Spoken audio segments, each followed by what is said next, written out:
Thank you for visiting Nancy's Classic Bedtime Stories. We're continuing in William Buckley Jr.'s Let Us Talk of Many Things, the collected speeches.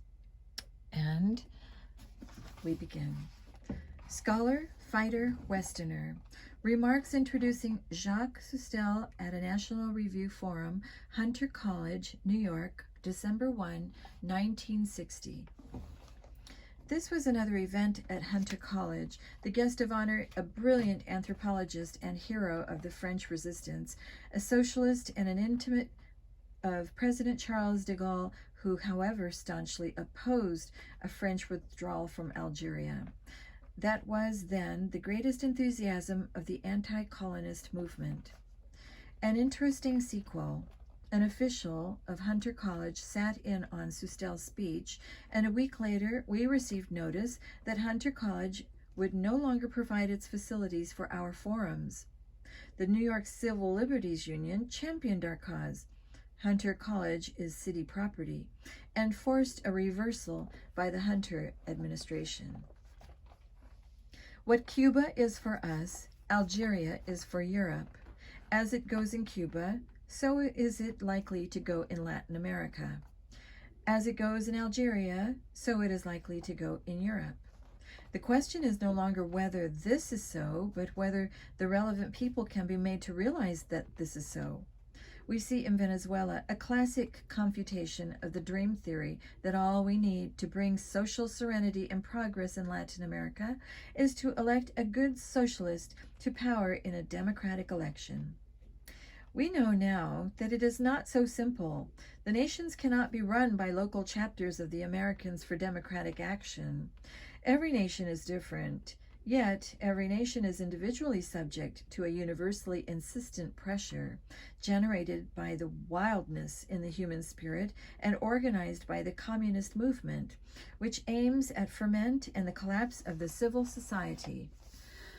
Our oracular opinion makers are at home in their houses of abstraction, but they have not proved able to rule the world because they are not of this world.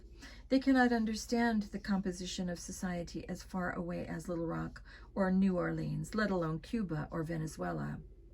For Algeria, they simply say, colonialism must end. If you doubt us, look under colonialism in the Columbia Encyclopedia of the Social Sciences. Jacques Soustelle knows all about abstractions and about the great ideas that have illuminated our civilization. In behalf of the idea of freedom, he risked torture and death day after day, week after week, year after year, organizing the French resistance movement, coordinating its intelligence aspect, evading the Gestapo by hair's breadth escapes, thrilling his countrymen as, next only to de Gaulle, he emerged as the most visible and exciting symbol of continuing French vitality. He fought them for ideals, but he knew the social terms that framed the context within which he worked. To such an understanding, indeed, he was educated. For Mr. Soustelle is by training an anthropologist with impeccable academic credentials, who might, but for the call of duty, have continued happily his explorations of prehistorical civilizations in Mexico, writing about them, as he had already done, as definitively as anyone before or since. Precisely that training to observe led him to know with confidence that Algeria cannot be surrendered, never mind the abstraction of colonialism and democracy. He came to know that the effect of the weight of atmospheric pressure on French policy would be to deliver Algeria over to wild and barbaric forces, which would be sure to do for Algeria what Fidel Castro had done for Cuba, and in strategic terms, worse, for the loss of Algeria would dispose the African land bridge in favor of the great communist thrust that aims at the social cordite to the south and to the west, to Latin America and our own backyard.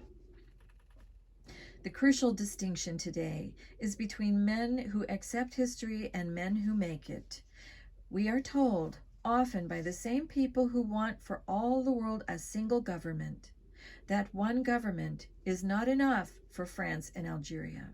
We are told often by the same people who thought it altogether feasible to establish a little Jewish enclave in the bosom of Arabia, that a great nation cannot remain in an area it has nurtured with its blood and sweat and culture for 100 years, if it is surrounded by men of another race. Cannot? Mr. Soustelle begins by asking, why? It was harder, surely, to eject the Nazis from France, harder, in point of fact, to learn to detonate an atomic bomb. Much, much harder to learn, as we did over the course of the centuries, how necessary it is to work day and night to stay civilized. You will hear now from a singular man, a scholar, a fighter, and a Westerner. There is not in all American public life a man combining those qualities in so generous measure. We shall hear from the man who was the closest intimate of Charles de Gaulle until February of this year, when we broke over the issue of Algeria. What conversations must have passed between them? Rich in the knowledge of history, profound in the knowledge of man, passionate in their differences as only men can be who have shared so closely their lives and fortunes. One shudders at the contrast with the great American debates of last fall.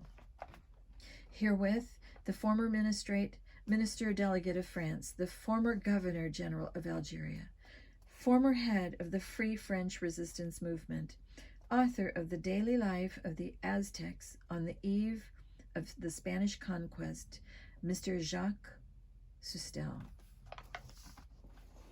And that is the end.